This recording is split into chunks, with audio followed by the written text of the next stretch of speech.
안녕하세요. 조이브클럽의 조이입니다. 오늘 제가 가지고 온 책은 제레드 다이아몬드의 총균세입니다. 이미 많이 유명한 책이죠. 저는 이 책을 읽고 나서 정말 이 저자는 이름값 한다. 예, 다이아몬드 정말 놀랍다라는 생각을 했습니다. 인류 문명의 수수께끼를 이 어디는 누군가를 정복을 하고 누구는 정복당하고 어디는 도태되고 어디는 앞서가고 도대체 이런 차이가 어디서 생긴 거지? 에서 이 책이 나온 건데요. 그 근본적인 원인은 이 세 가지 책 제목 무기, 총, 병균, 균, 금속, 세 이 세 가지가 직접적인 요인이다 라고 이야기하고 있습니다.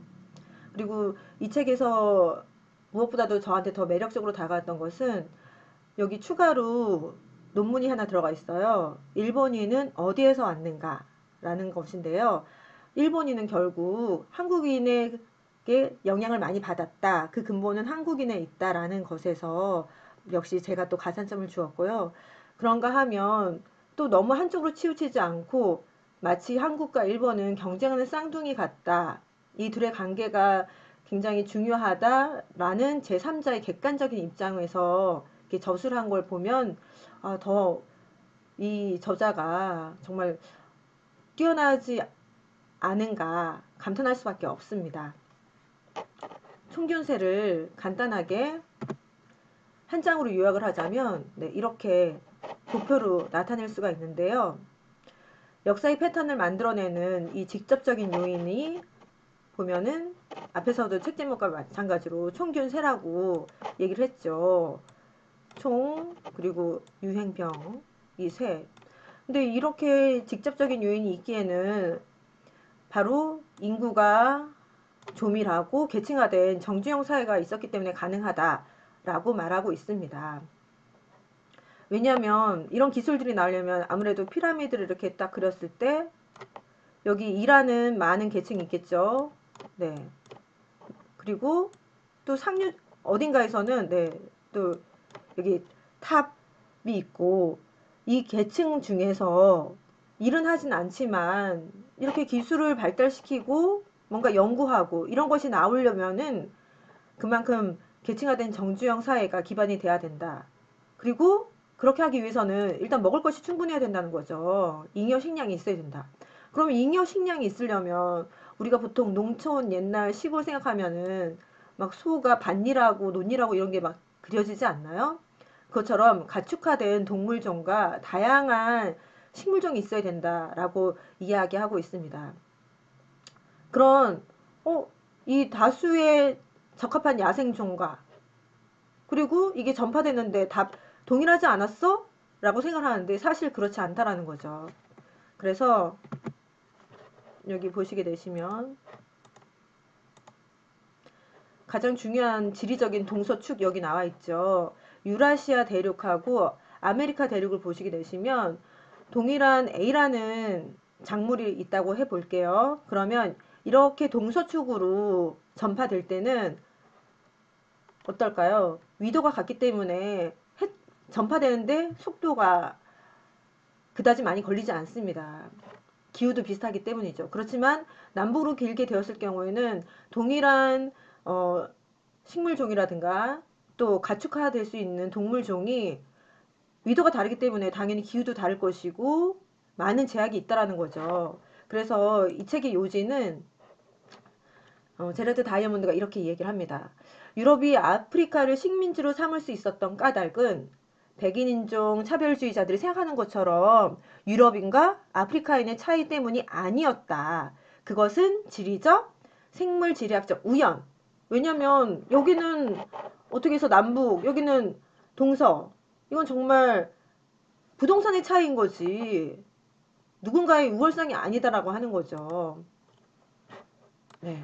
그리고 제가 이 책을 읽으면서 좀 더, 뭐라 해야 될까, 확 와닿는 그 사례가 두 개가 있었는데요. 하나는 모리오리족과 마오리족의 전투였고요. 다른 하나는 잉카 제국이 이 피사로에 의해서 어떻게 점령당하는가였습니다. 여기 결국은 이 민족은 동일한 후손이었거든요. 모리오리족과 여기 마오리족은. 그럼에도 불구하고 수적으로 굉장히 우세했던 모리오리족이 여기 마오리족에게 점령을 당합니다.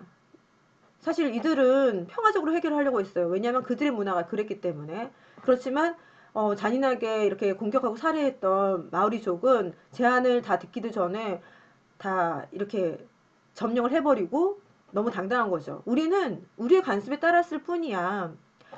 동일한 후손임에도 네, 폴리네시아 농경민의 후손임에도 불구하고 환경에 따라서 여기 수렵 채집밖에 안 되는 모리오리족은 우리가 어차피 싸워봤자 안 되니까 오랜 세월 동안 우리 여기서 이렇게 싸우지 말고 우리 사이좋게 지내자라는 평화의 문화가 이제 차곡차곡 형성이 됐던 것 반면에 이 마오리족은 집약적인 농업으로 인해서 점령하는 것이 그들의 관습이 되었다는 거죠. 이건 각자가 옳은 민족이 각자의 문화임에도 불구하고 환경으로 인해서 결과가 달리 나왔던 케이스였습니다. 그런가 하면 여기 스페인 정복. 저는 처음에는 이렇게 생각했어요. 이 책을 읽기 전에는 당연히 총균세 뭐 그런 영향이 있었으니까 처음부터 막강하게 점령하지 않았을까 했는데 정말 어이가 없었던 것은 이 피사로가 처음에 잉카에 도착했을 때는 인원이 168명밖에 없었습니다. 그리고 정예화된 군인대라기보다는 오합지졸에 가까웠다는 거죠. 그에 비해서 잉카는 이미 기존의 전투에서 이기고 8만 대군이 다 정비가 되어 있던 상황이었어요. 물론 이들에게 총은 없었죠.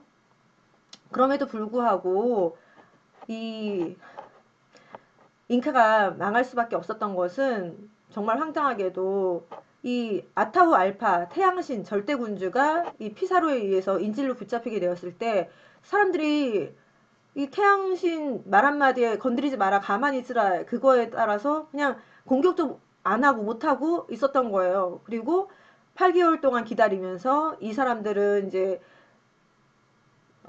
원래 유럽의 자기 원 나라에 SOS를 쳐서 여기 우리 지금 168명으로 너무 부족하니까 빨리 군대 보내줘.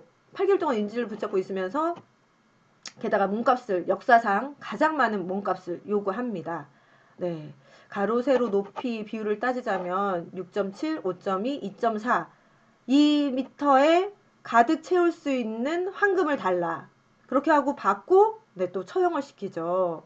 그래서 참 보면 유럽이 세계를 정복하는데 총균세 문자 많은 영향을 끼쳤지만 이뿐만이 아니라 여기 저는 도덕정치라고 생각하거든요. 여기 뒤에 나오겠지만 이것도 한 영향 끼치지 않았나라는 생각을 합니다.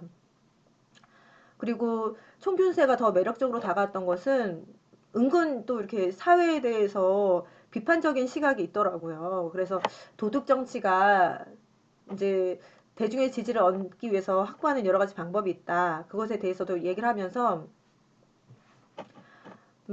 도덕 정치가와 현명한 정치가의 차이는 정도의 차이다. 생산자로부터 걷어들인 곡물 중에서 아까 피라미드 보셨죠? 네. 얼마만큼의 비율이 엘리트 계급을 가져왔는지 그리고 그 곡물 중에서 얼마만큼이 공공용도로 사용되어 평민에게 재분배되었는지가 관건인 셈이다.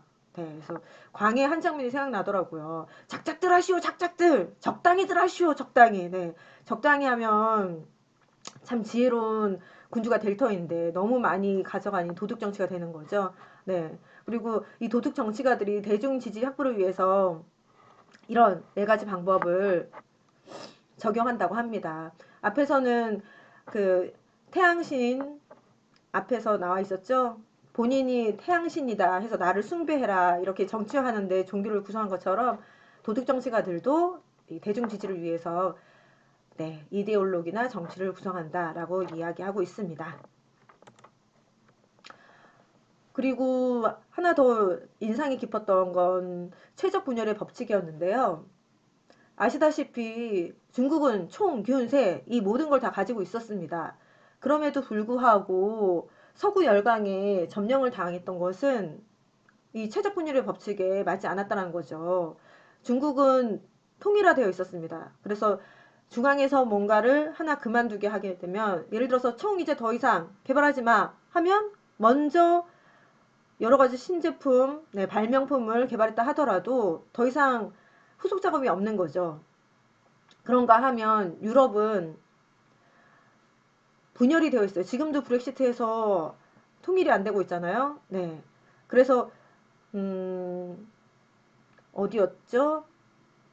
아메리카 자기가 신대륙을 나는 발견하러 가겠다 했을 때 그 개척자에게 한 번에 내가 배도 줄고 돈도 줄고 군인도 줄게 처음부터 이렇게 쉽게 간 건 아니었거든요. 그 사람이 네 번이나 퇴짜를 먹고 다섯 번째 콜럼버스가 드디어 네, 지원군을 얻고 네, 신대륙 탐험에 나가게 되는 거죠. 네, 그것처럼 혁신은 분열이 최적에서 중간 정도에 머문 사회에서 가장 빠르게 일어나고 지나치게 통합되었거나 너무 분열된 사회는 불리하게 작용한다는 것이다. 어, 이걸 읽으면서 그럼 결국 민주주의 다양성 아닐까라는 생각을 했고요. 그래서 너무 통일된 것도 너무 분열된 것도 앞으로의 발전에는 그다지 도움은 되지 않겠다. 그렇다면 앞으로 이 역사의 흐름에 영향을 미칠 요소는 무엇일까? 지금까지는 총균세가 직접적인 영향을 미쳤다면 그 향후에 무엇이 우리 인류의 역사에 영향을 끼칠까? 여러 가지 생각을 하게 되는데요. 네, 그 중에 하나는 아무래도 뭐 4차 산업혁명 아닐까 싶네요. 오늘 기사에서도 AI가 작성한 글이 생각보다 너무나 뛰어나서 공개하지 않기로 했다고 얘기를 하는 걸 봤는데요.